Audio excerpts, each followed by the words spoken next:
Good morning, everybody. My name is Hannah Martin, and this is Turning Shoe Tunes, the best country music and baseball talk show around. I'm so happy to be with you guys.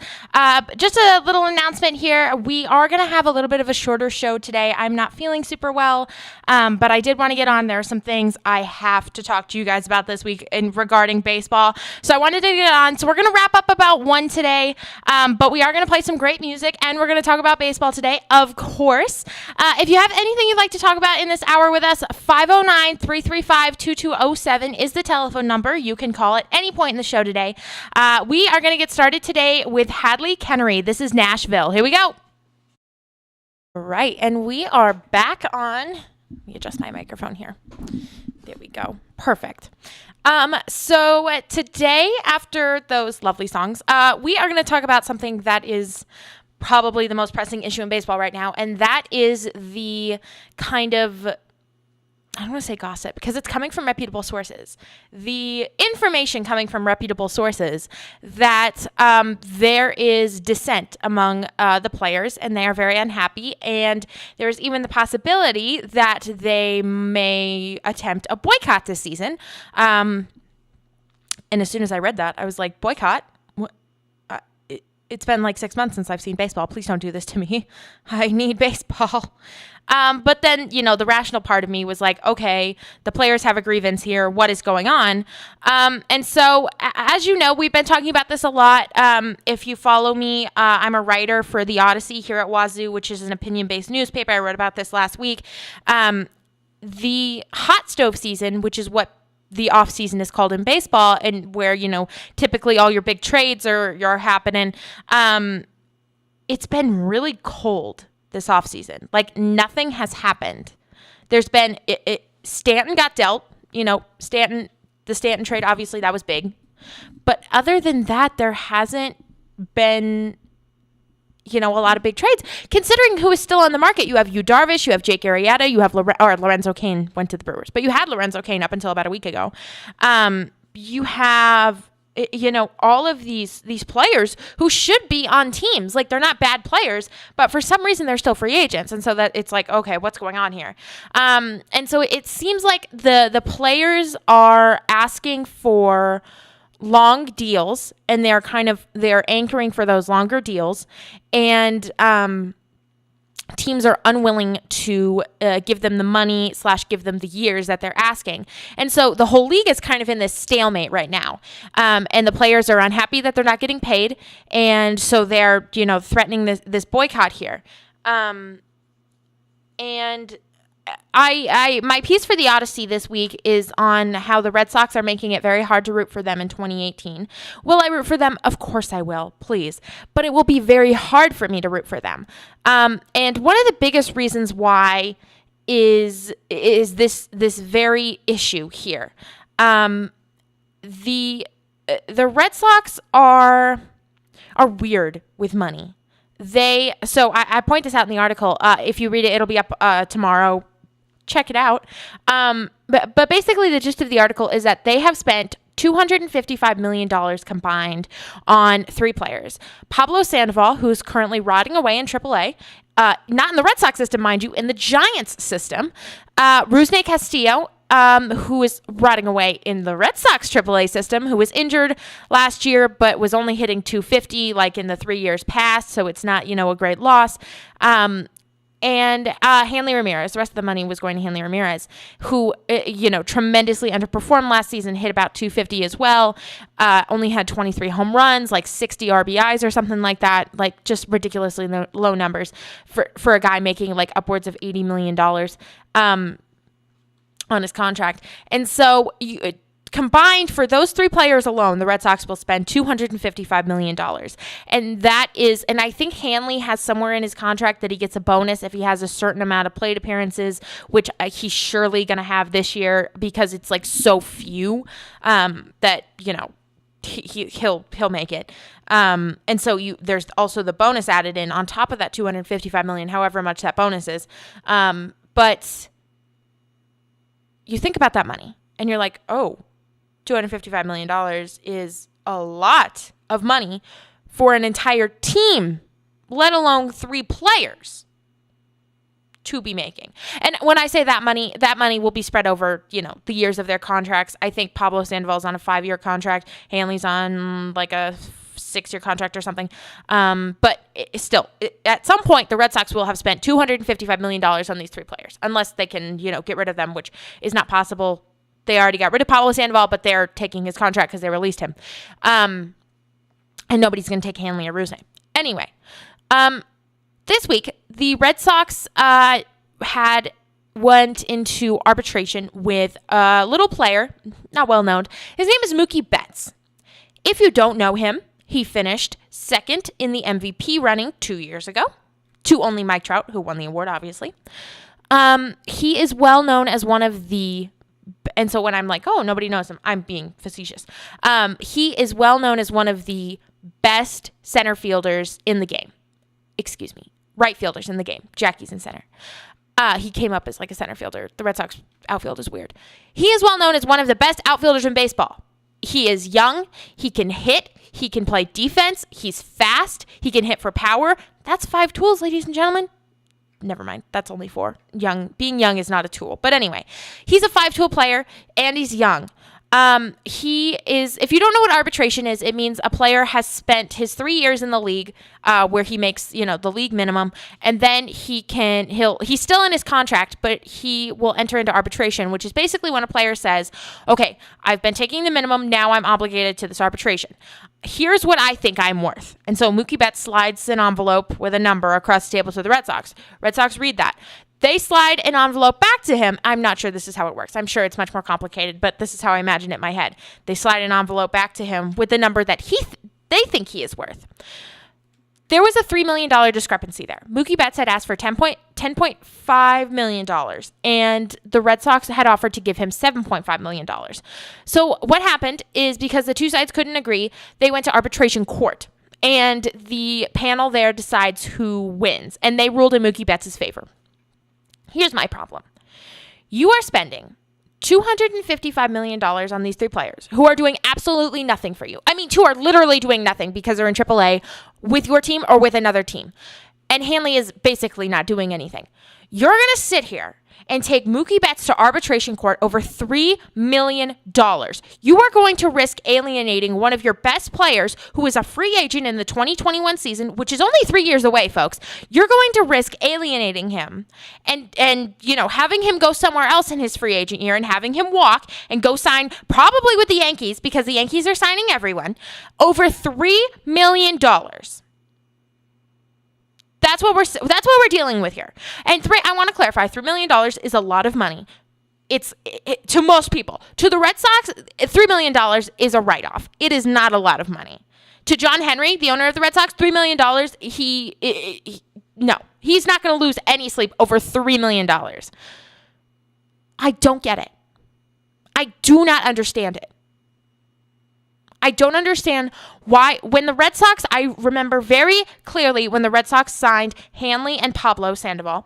It was actually like right around my birthday that they signed both of these. So happy frickin' birthday to me. I remember because this was the year that John Lester was a free agent after the Red Sox had flipped him to Oakland, and he was deciding between the Cubs and the Red Sox. Excuse me. And, way back in the day, the Red Sox could have signed John Lester to an extension. They lowballed him. They alienated him. He went to Oakland. The Red Sox traded him to Oakland, and we all know he's in Chicago now. I was very upset. I thought the Red Sox should have signed John Lester to a hometown discount, if you want to call it, but not in a way that would alienate him. And I think they should have signed John Lester when they had the chance. Instead, they didn't. They offended him. They alienated him over money. They flipped him to Oakland, and then he walked in his free agent year, and he went to Chicago for a lot of money. And then what do the Red Sox do? They go out. They spend all that money that they apparently didn't want to pay John Lester on Pablo Sandoval, who I never liked from the start because he was only good in the postseason. He was overweight. There was, oh God. And then they went and signed Hanley Ramirez, who I also didn't like, probably just because he blew Clayton Kershaw's perfect game when he had that error. But I also didn't like him because I never saw the potential of these players to live up to their deals. And if I saw it, I don't know why management didn't see it, because now we're living in it. Now you have all of this money that you should have given to John Lester or, kept. Instead is just, it's dead money. And so the Red Sox perhaps have learned from that, because now it's 2018 and there is still no big powerhouse offensive player on the Red Sox. And that was their biggest, their biggest need coming into this offseason and going into the 2018 season. They tried to do it last season, because last season was the first season without David Ortiz for the first time in like 20 years or so. And it failed. They were dead last in home runs. They didn't have a grand slam all year. So offense was like this big, giant, glowing sign, like, we need offense. And they didn't do anything. There is no bat. They re-signed Mitch Moreland, who hit like 250 last season. Okay, whatever. I don't care. That's not going to work. It's not going to work. Mitch Moreland is not going to, just have this big offensive season after being a 250 hitter. And if I'm wrong, I hope I'm wrong. I hope Mitch Moreland just goes off, but it's not going to happen. So the Red Sox are looking at signing JD Martinez or Eric Hosmer. They didn't sign either of them. And that was mainly because JD Martinez, the rumors were he wanted a 7 or 8 year deal, and the Red Sox were not willing to go more than 5 or 6. So here's the thing. I go off on the Red Sox for signing, these big contracts to players, and they don't work out, and then I'm upset that they don't have a hitter on the team. It is frustrating that the Red Sox don't have a hitter, a big hitter. They haven't addressed that. The Mookie Betts thing, I hate that whole situation. Give him the money, just shut up and walk away. This situation, I'm more on the Red Sox side, because I understand not wanting to sign, making another big mistake with a long-term free agent, not having another Pablo Sandoval or another Hanley Ramirez or another, not even Rusney Castillo, because he wasn't a free agent. He came from Cuba. So I understand not signing JD Martinez to a 7 or 8 year deal. I can't say that today. That's fine. My problem is there's still no offense on this team. Especially, you look in New York, look at what they're doing. You really want to go up against Stanton, Judge, and Sanchez in a 3-4-5 situation, in 3-4-5 holes. With who do you have in your 3-4-5 holes, Red Sox? Benintendi, who is streaky. Mookie Betts, who is streaky. He had a down year last year, or maybe just a regular year. And then Hanley? No, it's not going to be Mitch Moreland, because they tried that. It didn't work. They cannot compete with the Yankees. They can't. And if they can't even compete with the team in their own division, how are they going to do against Houston? How are they going to do against Milwaukee, who's getting better? How are they going to do against anybody who has a good offense? So if the Red Sox didn't want to sign this lengthy free agent deal, that's fine. They don't want to sign it. Don't sign it. Go out and do something else for me. Try something else. Go pick up somebody who's cheaper. Take a risk on somebody. Go sign, when they did in 2013 and they had all those, those character guys and like this weird hodgepodge of guys. Do that. Try something. Don't just sit on your hands and say, oh, we re-signed Mitch Moreland. That's going to be huge for us this year. It's not going to work. What is the definition of insanity? Doing the same thing over and over and over again and hoping it works. It's not going to work. I'm mad. I'm mad because the Yankees are getting so much better, and it's like Red Sox management doesn't even care. They said it. John Henry or somebody in the management gave some interview, and he's like, I don't really pay attention to what they're doing up in New York. You're not keeping an eye on. So let's see here. Let's get this. So you don't address your biggest main issue here, and you are not paying attention to your main competitor. That's what's going on here. I do have a call coming in, so I'm going to jump into some music while I take that and see who's on the line. So yeah, here we go. All right, we are back. Phone call answered. I usually don't take calls, but I feel like this is a good time to maybe take a breather and get some other thoughts on this. Savannah and Anna, are you there? Yeah. Hello, yeah, we're here. Hello, ladies. So I don't know if you were listening, but, thank you for joining me. But I was just ranting about the Red Sox, as I do all the time, because I don't know if you have heard, but the players are threatening a boycott because of how chilly the offseason has been. And so the Red Sox and other teams are unwilling to pay, big contracts to players anymore, and the players are upset. So what is your take on that? Well, I think that it's interesting because, one, players shouldn't be like, oh yeah, I'll get a big contract no matter what. You know what I mean? Mm-hmm. But at the same time, I don't know if that's right or not. I honestly don't know. Mm-hmm. I feel like as long as their rights aren't being hurt, then it's one thing. But if their rights are being violated, then that's uncool. I feel like, listeners, I don't know if you know this, but Hannah Martin has been screaming about this at me for a week now. Has it been? Yeah. Sorry. Yeah, I found her all losing her mind. It's great. No, it's okay. You're passionate about it. It's all right. But yeah, I don't think it's okay because they're paying, with Mookie Betts, Right. your son. Right. They were doling out $225 million for all the other players or whatever, and they were and Mookie was like, "Hey, can I get a little raise? $3 million?" And they were Right. I don't know. Yes, I did. I just got done talking about that because that really upset me. Yeah. And I think the problem here is that the money needs to be managed better, and paying players who, might if your star player asks for $3 more million, give it to him. First of all. Second of all, he's asking for, this year. So it's $3 million for this year. The Red Sox can handle that. But these longer deals, these, 7 or 8 year deals where you see, upwards of $200 million, $250 million. I think Stanton's contract was for 12 years and $325 million, I think. That's crazy. And I don't blame teams for not wanting to, have their payroll locked up for 12 years on this one guy because in football, your contract money is not guaranteed. So if you're hurt, they don't have to pay you. But in baseball, that money is guaranteed. So Giancarlo Stanton is going to make $325 million, even if he doesn't play another game in the rest of his life. You know what that tells us? What? It tells us that if you're going to go into managing a sports team, go into managing football. If you're going to play a sport, play baseball. There you go. But yeah, I don't blame these teams for not wanting to do these big deals. And I think, I don't know. That's just my thoughts on it.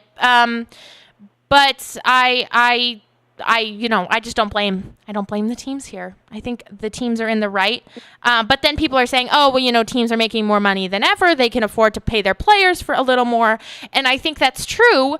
But the length of the deals is what really concerns teams probably more than the money. Because if it's a 3-year, $70 million deal, that's one thing. Yeah. But if it's if it's a 12-year, $325 million deal, oh my God, it's crazy. Yeah. Yeah. But, I don't know. I feel like a lot of things are being mismanaged. And yes. Yeah. Maybe they should take an econ class. They really should. Maybe. Go back to college. Maybe they should take an accounting class with Nori S. Pearson. Yep. There you go. Problem solved. I took accounting last semester for my sport management major, and Anna is now in the same accounting class, and it is a blast. It really is. It's just a joy to go to class every day. Oh, wow. Love it. Love it. I know. I always end up next to these guys who are always, every class, on their computer, looking at Craigslist for snowmobiles. What? That are $10,000 a piece. Where do they have this money? Exactly. I'm like, this class is about managing money, and you're sitting in this class not listening and looking at snowmobiles that are $10,000 a piece. And I'm like, oh my wow. God. We just went full circle. It's just, wow. Wow. Well, see what that also tells you. Don't let men manage your money. This is really the tea. Sav, I wanted to tell you something. So I'll tell everybody, I guess, me, Anna, and then a couple of other of our friends. Everyone else, close your ears. No one listens. This is a secret that we're blasting on the radio. We went and saw The Shape of Water last night. Oh, I heard that was great. And it was a weird movie. It was weird. Good, but really weird. There were a couple, I actually started laughing like really hard in the theater at a couple of lines. I can't repeat them on the air because they're not appropriate, but so the way I laugh, I get hiccups because because I don't get enough air or something. So like uncomfortable. I breathe wrong. And so I like let out this huge hiccup in the middle of the theater and oh my God. That must have been really uncomfortable. It was for the everyone worst. there. But Well, Anna, what were your thoughts? I think it was a beautiful movie. Like, all the visually, it's just, like, amazing. And everything was designed just so beautifully. And I think, like you said, it's a really, really weird movie. But it was so creative and well done that I'm like, I enjoyed it a lot. so what would you give it on a Yelp review? Yelp review? I've actually never been on Yelp. I've never been so on I don't Yelp know how that either. works. How many stars? They're out of five. It's out of 5 stars. 5 stars? I- give it, like, And Yelp reviews are pretty weird normally. I give it like a 4.7. Wow. Weird as heck, but go watch it. I think I'd give it That's a good- like a 4. There you go. Well, let me tell you, the number one movie that I want to see that I have yet to still is The Greatest Showman. Oh, really? Still want to see that. Yeah, I've heard amazing, amazing things about it. If you like musicals. I do, and I love musicals. And it was the same people who wrote La La Land. Was it really? It was. It was the same Oh people. my God, La La Land. Anna freaks out. No, I've seen it. It was just in her It's the same. Damien Chazelle? It's the same writers, yeah. Really? That's but- amazing. So yeah, but Um, I don't know if Anna has more to add, but I'm still freezing. I've spent the last roughly like 3 hours, 4 hours outside in the cold, so I'm going to go warm up with some hot cocoa and shower and, Queen. you know, the usual. But I just wanted to call in and see how you were doing, That as I is know you're so going to be nice on of air you. only until 1 p.m., so I Yes. didn't want to miss you. Thank you. What was I going to say? Oh, I want to invite you, Savannah, to my Super Bowl party later, where I will assumed be. I was already invited because I live where the party is. I will be making zucchini fries and turkey burgers. So please be there. Oh, I'm very excited, and I will contribute. Let's see, what do I have? Jolly Ranchers, a box of marinara sauce, and cups of hummus and carrots. A That's what I box can of contribute. marinara sauce? Ew. A jar. Okay. I was like, oh my God. What? To do like hummus and carrots. Okay. And crackers. And if anyone wants to make a PB&J, I can contribute anything but the bread. Anna said she wouldn't have any of my turkey burgers because she doesn't like turkey. Will you have some turkey burgers with me? I will. One, Anna said that she'll have a turkey burger too. Okay, I will good. totally have a turkey burger. Yes. Okay. I'm very excited. I'm excited so for who this are we party. cheering on is the true question. The Eagles, obviously. Okay, just making sure. Yes. Fly. We're all Or Eagles. if the Eagles win, how about we all go and climb light posts? There you go. Hey, but you never know. They may have oiled them up. So if you don't know the joke, when the Eagles were in the AFC Championship or the NFC Championship game 2 weeks ago, they were in Philly, and apparently the Eagles fans, when the Eagles win, they climb light posts, and so the police went out and They were like mayonnaise. it was Crisco. They Crisco'd Oh, that's all right. of the light posts so people couldn't. And there's just like a dude with his hand in a jug of Crisco, It's- wiping it. And it's like, how do you get that job? Oh my I think God. it's the police It was did a police officer, yeah. Yeah. Amazing. Wow. Shout out to the police who Crisco'd Serving all their of those. country, doing Yep. their duty. Can you imagine like training your whole life to be a police officer and then your commanding officer is like, "Hey, Jake, I need you to go Crisco some lampposts for me." You're just She's like, like, yeah, I think I'm going to go work for State Farm. I know. Uh, Any other comments you'd like to make today, ladies?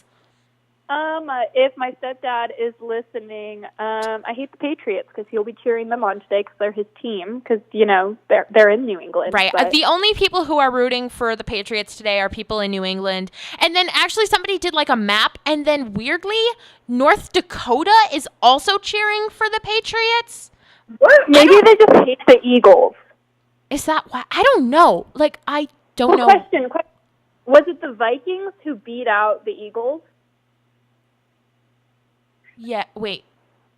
I think Because North wait. North and South Dakota are all Minnesota Vikings fans. I think the Eagles beat Minnesota, so maybe that's why. Okay. that they could have like a vendetta, and like There South you Dakota's go. like, nah, like we hate the Patriots a little more, but North Dakota's like, no. Right. Savannah's so smart. No, North Dakota's cheering on the Patriots. oh, I'm thinking about South Dakota. I don't want the Patriots. I don't like Tom Brady. Oh, God. Yeah, I don't like Tom Brady, but you know, I love Luke Falk. If Luke Falk, the only reason I would ever root for the Patriots is if they picked Luke Falk up. which he totally would. Like he loves the Patriots. Yeah. He does. He does. That's where he wants to go. And there was talk a couple weeks ago about the Patriots wanting to pick Luke Falk up. And I'm like, I will become a Patriot fan. the biggest Go Pate, go. like if Luke Falk becomes a Patriot, but other than that, no, it's never gonna happen. Anna, have you ever Tom Brady. have you That's good. ever considered having your own radio show where you just talk about Luke Falk? Falk Talk? Yes. We have It's funny because openings. it's spelled the same. Falk Talk. Should I call it Falk Talk? Yes, I think you Falk should. time. I'm encouraging you to do that. Yeah, well, I especially love him, so even after he's gone. Yes. just keeping track of Luke Falk and where he's like. It's the NORAD Santa tracker, but it's the Somerville Falk tracker. Yes, I'm just. It's Falk stock. Falk. But Well- how many words have the "alk" in them? Stock A bulk of them. a book. Oh, It's right. over. and we're done here. Well, thank you, ladies, very much for coming on the show with me today. I always love having you on because I never know Thank you. what in God's name we're going to talk about. It's great, you know, to mix it up a little bit and not always talk about baseball because baseball sucks. Well, we're happy to be here. All right, ladies. Well, I will see you soon, and go Eagles. Go Eagles! See you soon. Bye, ladies. Fly Eagles, fly. All right, we are going to jump into some more music here because we haven't played like hardly any music today. So if you want to give us a call, like Savannah and Anna just did, lovely ladies, 509-335-2207.